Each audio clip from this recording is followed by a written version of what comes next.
Bienvenue dans cette nouvelle vidéo de l'Instant Geek. Aujourd'hui, je vais vous montrer comment on peut personnaliser un objet 3D. Pas besoin de comprendre ou d'apprendre des logiciels tels que Blender ou d'autres logiciels très complexes de 3D. Non, il y a un service qui permet de le faire directement sur Internet et d'avoir une personnalisation poussée d'objets qu'on peut récupérer, d'objets 3D et qu'on peut ensuite imprimer. Allez, c'est parti!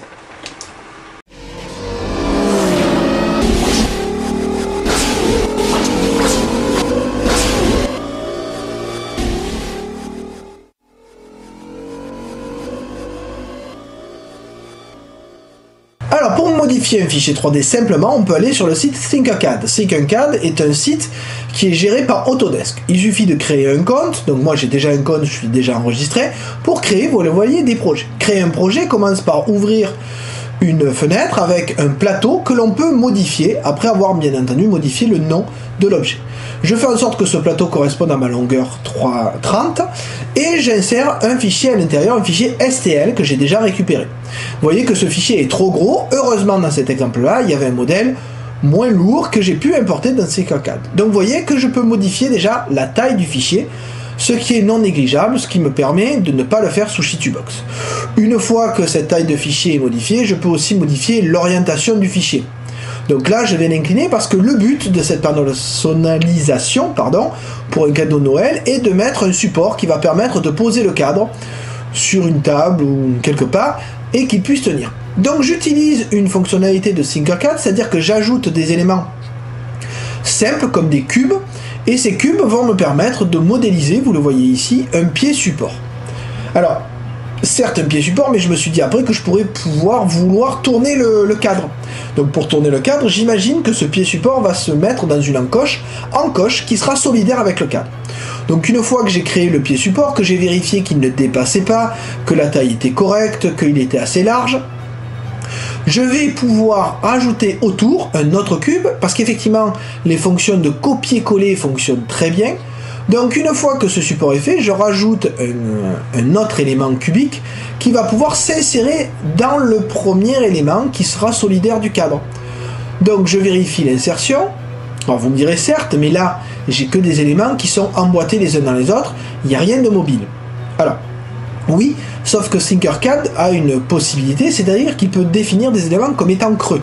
Donc là je vérifie, vous voyez, le positionnement, j'en fais une copie, je sélectionne les éléments que je veux et j'indique là-haut que ce sont des creux. Et quand je regroupe les éléments creux et les éléments pleins, vous le voyez ici, voilà, il est en train de creuser la pièce, ce qui me permet avec la pièce que j'ai copiée à côté, donc je remets le cadre en place, ce qui me permet avec la pièce que j'ai collée à côté, de vérifier que les éléments sont bien correctement assemblables les uns avec les autres, puisqu'il y en a un qui a servi de positif et une copie avec CTRL-C, CTRL-V, et une copie a permis de faire le creux. Donc je suis sûr que les éléments vont bien s'emboîter les uns avec les autres. Donc une fois que cet élément est fait, je vais pouvoir le prendre et avec les creux qu'il possède déjà, je vais pouvoir le copier pour le mettre en haut du cadre, ce qui fait que le même support, celui qui est en jaune à l'écran, pourra servir aussi bien pour le cadre droit que pour le cadre quand il sera placé à 90 degrés. Donc grâce aux outils de Thinkercad, je vais positionner cette encoche, je vais la mettre contre le cadre, je vais lui faire subir une rotation identique à celle du cadre de 67,5 degrés. Autre personnalisation possible, je vais pouvoir ajouter du texte.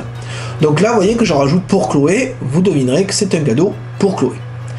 Ce texte, je vais pouvoir le réduire, le modifier, et je vais pouvoir, regardez, le positionner, après rotation, le positionner au niveau du cadre, ce qui fait qu'il va s'imprimer avec le cadre.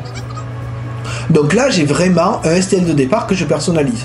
Une fois que j'ai tout fait, j'ai rajouté aussi Noël 2019 en haut, je peux associer les éléments, ce qui me permettra, quand j'en modifie un, que tout ne se barre pas d'un côté ou de l'autre, c'est-à-dire que je vais tout modifier en même temps, le texte, les encoches, etc. Quand mon objet est finalisé, je vais simplement l'exporter au format STL. Là-dessus, je clique sur Export et il va me proposer de l'enregistrer quelque part dans le dossier téléchargement sous le format STL. Donc, le site génère le STL et ensuite, le navigateur vous propose d'enregistrer le fichier à l'endroit que vous voulez. La suite, vous la connaissez. On va importer le STL dans Shitubox, ce qui va permettre de générer le tranchage, de générer notamment le fait qu'il soit creux, si on le veut, puisque là ça ferait beaucoup de résine, et aussi ça permettra de mettre des supports, puisque dans ce type d'impression là, il faudra pas mal de supports. Donc une fois que c'est fait, on l'enregistre et on passe à l'impression. Autre exemple que l'on peut avoir, alors là je vous montre cet exemple parce que ça peut arriver, je voulais faire une licorne, une Zoli licorne.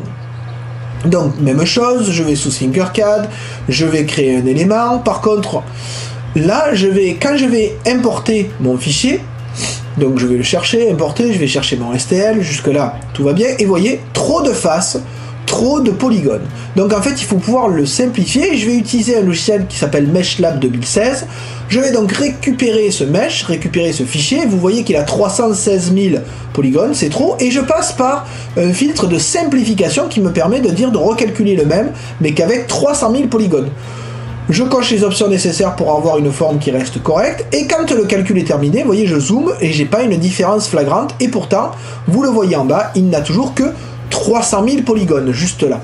Donc, j'exporte ceci sous un autre STL, et c'est celui-là que je vais pouvoir importer dans Tinkercad. Effectivement, comme je ne dépasse pas le maximum de polygones, il va l'accepter. J'en ai profité pour faire un support, je mets en creux ma licorne, puisqu'on peut mettre n'importe quoi en creux, et je le soustrais de mon support. Et vous voyez que dans mon support, j'ai la forme de la licorne, ce qui lui permet de se positionner, et ainsi d'être parfaitement placé quand je pose ma licorne sur le support de Joyeux Noël 2019. Ensuite, le reste est relativement simple. Je le positionne pour prendre le minimum de place sur mon board. Et ensuite, je l'exporte en STL dans le Situbox. Ensuite, je vous montre, regardez ici, le timelapse de l'impression. Vous trouverez le fichier complet sur mon site. Et enfin, voilà le résultat. Vous avez donc la licorne qui est coloriée. Et vous voyez qu'elle s'insère parfaitement dans l'empreinte qui est donnée.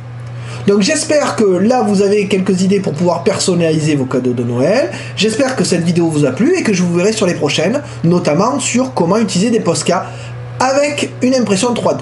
Sur ce, je vous dis bonne impression!